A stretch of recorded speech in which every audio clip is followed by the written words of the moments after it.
At the beginning of the COVID quarantine a year ago, students in my classes asked me for my opinion. I gave it with the caveat that as a biochemist, I'm really not terribly qualified to speak as to epidemiology and virology. But I did know from having taught microbiology for 4 semesters that the coronavirus family is one of the weakest families of viruses, generally speaking, and 2, the one from which the seasonal flu comes each year. It's not actually the flu, we call it that, but it is coronavirus, a member of that family, that causes sickness each year when we get colds. The cold and flu virus is a member of this family. Now, throughout history, there have been members of this family that have caused widespread desolation and death around the world. SARS and MERS are both members of the coronavirus family. And for the people who suffered under them, also ironically in Asia predominantly, there was a lot of economic consequence as well as loss of human life. And so there was a possibility that this virus could be a great problem. However, I have never really believed that locking us all down was the solution, nor do I believe now that vaccinating everyone is the solution. The efforts among governments, particularly here in where I live, to make it available to all those who desire it is praiseworthy and laudable. But I have to wonder if those who are producing the vaccines are doing it out of concern for public health or out of concern for the health of their companies. It has been reported that with the dawn of coronavirus last March, almost all research and development in terms of scientific endeavor was suspended and redirected into coronavirus. And this is not a criticism or a condemnation of the scientific community. Scientists are people too, and they follow grant money. And there are scientists who will study what they can get paid to study, which of course makes perfect sense. You do something you can get paid to do for a living, and scientists are absolutely no different. The companies that make these vaccines are made up of scientists, but they're also made up of businessmen who know that under the right conditions, they can create a demand where none exists.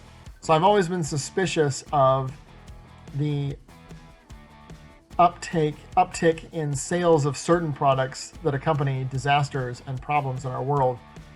A year ago, there was no demand for excess toilet paper unless you were in Venezuela. There was no specific demand for masks, but since then, cottage industries have sprung up with people making them themselves, decorating them for you, trading them on eBay, offering them as special handouts if you're one of the first people in line on Black Friday. I mean, it's ridiculous. And then we have the vaccines themselves. There are suspicious videos like this one.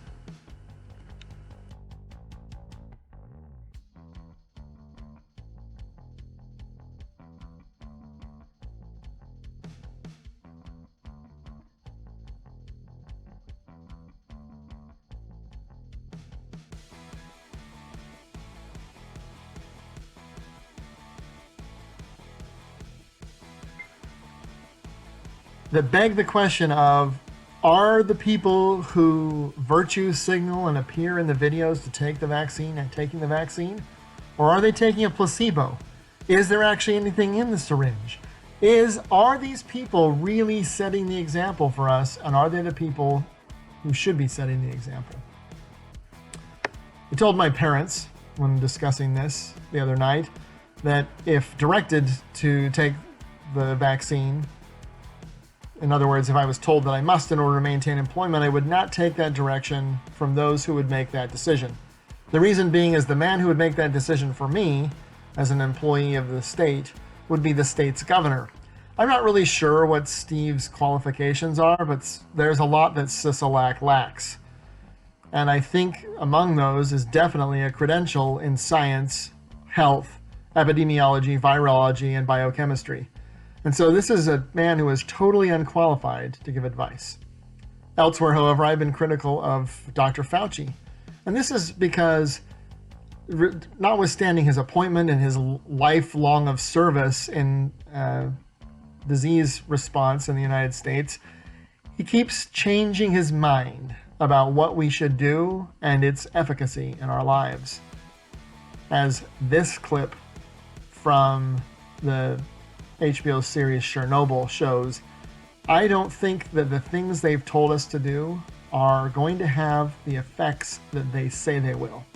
Because we don't know if that's true, because no one's ever tested it, and because the people who designed it did not design it with this particular end in mind.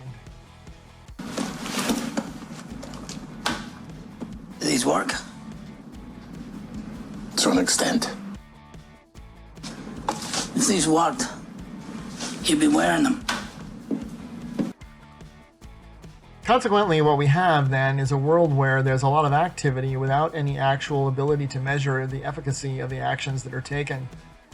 We have been wearing masks, standing 6 feet apart, but apparently now it's okay to stand 3 feet apart if you're a kid, as if viruses only go 6 feet and then they die, even though we've been told that it's aspiration and liquid particles from spittle and talking that actually transmit the virus, and those can be projected far further than 6 feet, but I digress. We've been told that vaccination of the public will be what is necessary, and once we've achieved 70% of the population, except for their numbers tell us that somewhere in the neighborhood of 40% of the population refuses to get it, which means we will never arrive at this arbitrary 70% number. And where did that come from anyway? You have to start asking yourself, where is this coming from? Because as a scientist, my decisions have to at least be partly based on data and evidence. And as a scientist, if called upon, I must present it. And that's why I have a problem with Fauci, is no one is holding him accountable for the evidence that backs up the somewhat arbitrary conclusions to which he has come and the arbitrary mandates he's trying to impose upon the people. And despite his background, I no longer recognize him as an individual qualified to give this particular advice. I, like I said, never really have believed that this was the answer. That doesn't mean I know what the answer is, but I think a lot of this was knee-jerk reaction in an attempt to look busy.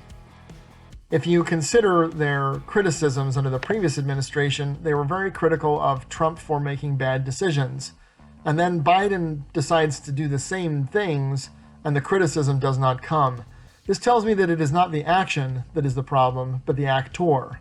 And if your problem is with the actor and not the action, then you are not a person of principle, you are a person of partisanship. And, as such, cannot be trusted to give an objective view of the circumstances. Do I have any idea what the actual objective optimum conditions are? No, and the truth is, none of us know. And a year, 2, 5, 10 years from now, when the data is all in, will we all look back at this and say, all of that was much ado about nothing? A tale told by an idiot, full of sound and fury, signifying nothing. Because that's what I think a lot of this is. People under pressure, particularly politicians, sorry for the alliteration, feel the need to take action and be busy in order to appear to be responding to the concerns of the people. But history has taught us that deliberation and intentional action is oftentimes the better part of valor. Scientists, like myself, are often naive in that we believe that people actually want to know the truth. I entered graduate school with this particular attitude, of which I've now been disabused, that people actually wanted to know the answers that I found. But what I have discovered since then is that people prefer a comforting lie over an uncertain truth. And eventually the lies build up and we have serious problems. And that leads us to this final clip. In the HBO series Chernobyl, there's a dramatization of the presentation of one of the chief scientists who investigated and responded to the accident, and includes part of what would be his testimony in front of the subcommittee, where he talks about the cost of lies versus the cost of truth. And in this particular pandemic, they have been concerned with the cost of truth, I think. And they have kept things from us because they're afraid of what the truth might mean. But the real cost of truth of telling us the truth hurts mostly them. If they tell us they really don't know, we will replace them in the ballot box. But if we don't do the wrong thing then we can avoid the consequences of that. Any person who's ever studied Hippocrates or been to medical school is familiar with the Hippocratic Oath, part of which in Hippocrates' paper entitled The Sacred Disease says, first do no harm.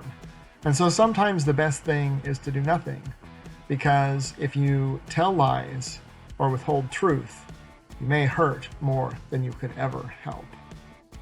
You mean to suggest the Soviet state is somehow responsible for what happened? Then I must warn you, you are treading on dangerous ground. I've already trod on dangerous ground. We're on dangerous ground right now because of our secrets and our lies. They're practically what define us. When the truth offends, we lie and lie until we can no longer remember it is even there, but it is still there. Every lie we tell incurs a debt to the truth. Sooner or later, that debt is paid.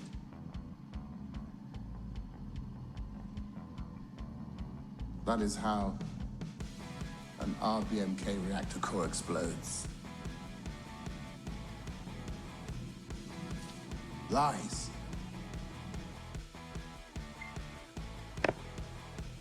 Although this particular dramatization deals with a different kind of disaster, we are also treading on dangerous ground. The entire world has been shut down, people have been shut away, economies have been trashed, and I have to wonder what will be the cost of this if what we discover is that this has all been half-truths and whole lies. Because while they like to draw our attention to the cost of telling us the truth, they are not aware of the fact sometimes that we make decisions based on the information that we are given. And that if you give people only inaccurate and incomplete information, they cannot make correct decisions, or at least the decisions they make will be less correct than they could be if we were given the right information in order to make the decision. I know it's easy to armchair quarterback after the fact, because it will be months or maybe years before we find out if any of this has actually made any difference whatsoever. But I have this sneaking suspicion, having been in science as I am, having seen federally funded fishing expeditions, and having seen people pursue dollars rather than data, that we will find out that a small group of people were enriched by this at the cost of everyone else. And there is nothing more tyrannical than stealing your life so that someone else can enjoy theirs. Vampires are not lauded. Thieves are not lauded. The pit of despair was not laudable, because who benefits from that? It's your life to live as you desire. And maybe you make mistakes, but we didn't even have that chance to decide for ourselves in many cases what we were going to do. To say, I'm going to bear the risk. I'm going to go to work. I'm going to face it. And if I get sick, I will suffer for the 7 to 10, 14, whatever number of days, and then deal perhaps if there are long issues with it for the rest of my life, or if it's serious enough to die. None of us were allowed to make that choice, which is ironic because the same party that's denied us the choice to go to work and take the risks is also a party that endorses assisted suicide. So I guess it's not that they're against it, it's against who decides when it's your time to go. And they don't want you to decide how to live, when to die. They want that power. There is a great danger in lies. There is a great danger in mismanaged power. I have serious concerns about this. Again, this is based on my educational experience and the information I got learning in college and teaching at the college level now. I'm not saying I have the answers. I just think that it bears some circumspect and some deliberation before we rush off half-cocked and end up shooting ourselves in the foot. It may be too late for that, but it took some time to find these things and put them together. And by now, well, the people won't listen. The people who make these decisions won't listen to me any more than they would listen to the scientists at Chernobyl. Scientists are only followed when they're saying what the apparatchik wants. And the apparatchik is saying trust the science because the scientists who get the platforms are saying the things the apparatchiks want to hear. And that is probably not the truth. Wherever you are, whatever you do, be safe, do your own homework. Godspeed, good luck.